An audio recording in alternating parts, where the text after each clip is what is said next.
Hello, नमस्कार. कशा आहात तुम्ही? आय होप की तुम्ही सगळे मस्त मजेत आणि आनंदी असाल. तर आजचा जो ब्लॉग आहे तो मी दुपारच्या नंतर चालू केला आहे. कारण आमायराची तब्येत बरी नव्हती आणि माझं कशातच लक्ष लागत नव्हतं. सो आता अपॉइंटमेंट घ्यायला जाणार होतो आम्ही. त्याआधी मी विचार केला आमायरासाठी थोडीशी खिचडी वगैरे बनवते. तर तिच्यासाठी आणि अथर्वसाठी खिचडी बनवून दिली मी इथे. आणि त्याच्यानंतर हॉस्पिटलला गेलो अपॉइंटमेंट घ्यायला. जर तुला खर्च येईल.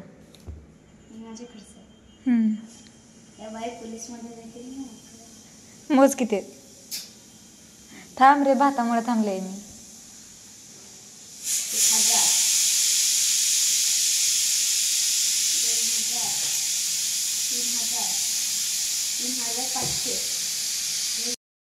आणि इथे आम्ही निघालो, नेरूळला जायचं होतं. थोडंसं सामान पण घ्यायचं होतं डीमार्टवरून, पेट्रोल पण भरायचं होतं आणि अपॉइंटमेंट पण घ्यायची होती त्याच्यामुळे. तर जाताना ना मी स्कार्फ बांधलेला, तर त्या स्कार्फची हालत काय झाली, एवढी हवा होती ना दुपारी, पण स्कार्फ पण तो राहत नव्हता. काय फायदा राहिला नाही. आणि स्कार्फ नाही बांधला ना तरी केसांचा परत खूप गुंता होतो आणि आधीच एवढं हेअरफॉल आणि त्यात परत केसांचा गुंता वगैरे. तर ज्यावेळेस नेरूळला पोहोचलो त्याच्यानंतर पहिला डॉक्टर वगैरे आले नव्हते, अपॉइंटमेंट घ्यायची होती. तर इडली वगैरे खाल्ली आम्ही, साईडलाच इडलीवाले होते. घरी मी सगळ्यांना सांगितलेलं की आतापासून आपण बाहेरचं काहीच खायचं नाही.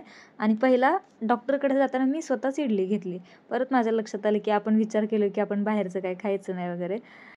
डॉक्टर पण अजून आले नव्हते. आम्ही विचार केला की पेट्रोल टाकून आधी येऊया का, कारण खूप टाईम वेस्ट होत होता. कारण घरी लवकर जायचं होतं, घरी पण टिफिन वगैरे आवरून नंतर वापस क्लिनिकला जायचं होतं, अपॉइंटमेंट घेतलेली. तर डॉक्टर लक्कीली लवकर आले, अपॉइंटमेंट वगैरे घेतली आणि त्यानंतर आम्ही डीमार्टला गेलो. कारण गहू वगैरे मी डीमार्टवरून घेते आणि कारण बरं पडतं. आणि त्या डीमार्टचं जे लोकवन गहू आहे त्याच्या चपात्या छान होतात, आम्हाला सगळ्यांना आवडतात, टिफिनवाल्यांना पण त्या आवडतात.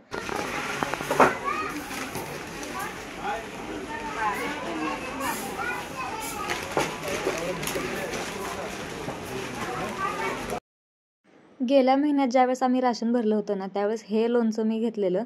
तर ते माझ्या मिस्टरांना, आमायराच्या पप्पाला खूप आवडलं होतं. नंतर आता पण मी बोलत होते की चेंज करूया, दुसरं कोणतं तरी घेऊन बघू. पण ते बोलले की नको, हेच लोणचं घे, छान आहे. तर घेतलं. आधी ज्यावेळेस मी ते लोणचं घेत होते ना त्यावेळेस मला वाटलं की कोणत्या तरी मराठी माणसाचा ब्रँड आला आहे की काय नवीन. तर इथं बिल वगैरे केलं, नंतर घरी निघालो. अवतार कसलं झालं ठीक आहे माझं. असं केल्यावर छान दिसतं. असं केल्यावर छान दिसतं. हे असं ठेवून जातात नंतर गोळा करायला. गाडीजवळ असून काय फायदा. पिझ्झा खायचा, बाहेरचं खाल्लं म्हणून आजारी पडून दवाखान्यात जायचं आणि पिझ्झा.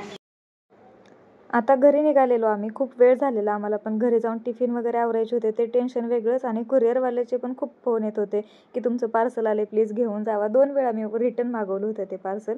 तर त्या ड्रेसचा पण रिव्ह्यू मी उद्याच्या ब्लॉगमध्ये देते. चल आपल्याला पॅटीस खायला जायचं, हॉटस्पॉट आहे का नाही. का गं, का गं. आणि जसं हे पार्सल घरी घेऊन आले ना तेव्हापासून विचार करते की खोलून बघू का बघू का. कारण मला ना असं कंट्रोल नाही होत, जसं पार्सल हातात आलं ना पटकन उघडून बघायची सवय लागलेली आहे. तर थोडं वाट बघते, मी उद्यासाठी ठेवलं आहे त्याला तसंच, व्हिडिओ वगैरे पण करेल म्हणून. आणि ज्यावेळेस मी ब्लॉग एडिट करत होते ना त्यावेळेस मी एक गोष्ट नोटीस केली की सकाळपासून फक्त भातच बनवला आहे मी आज दिवसभरात. एकदम सकाळी मॉर्निंगला टिफिनच्या टायमिंगला मी भाजी चपाती दिलेली, मे बी वांग्याची काहीतरी भाजी बनवलेली. पण दुपारी पण खिचडी नाही, परत संध्याकाळी पण पुलाव बनवलेला. तर भांडी वगैरे मी संध्याकाळी लवकर आवरले, कारण एकदा हॉस्पिटलला गेले की घरी यायला आम्हाला उशीर होणार होता.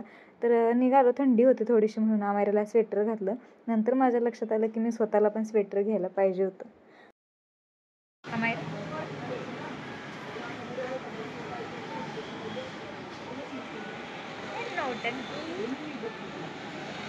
नौटंकी.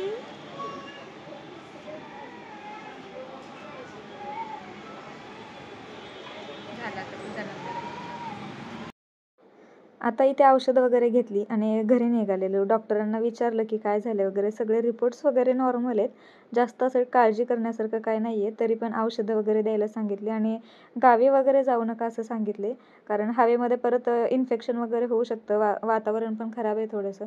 आणि हा होता माझा आजचा ब्लॉग. कसा वाटला कमेंट करून नक्की सांगा आणि ड्रेसचा रिव्ह्यू उद्याच्या ब्लॉगमध्ये नक्की बघा.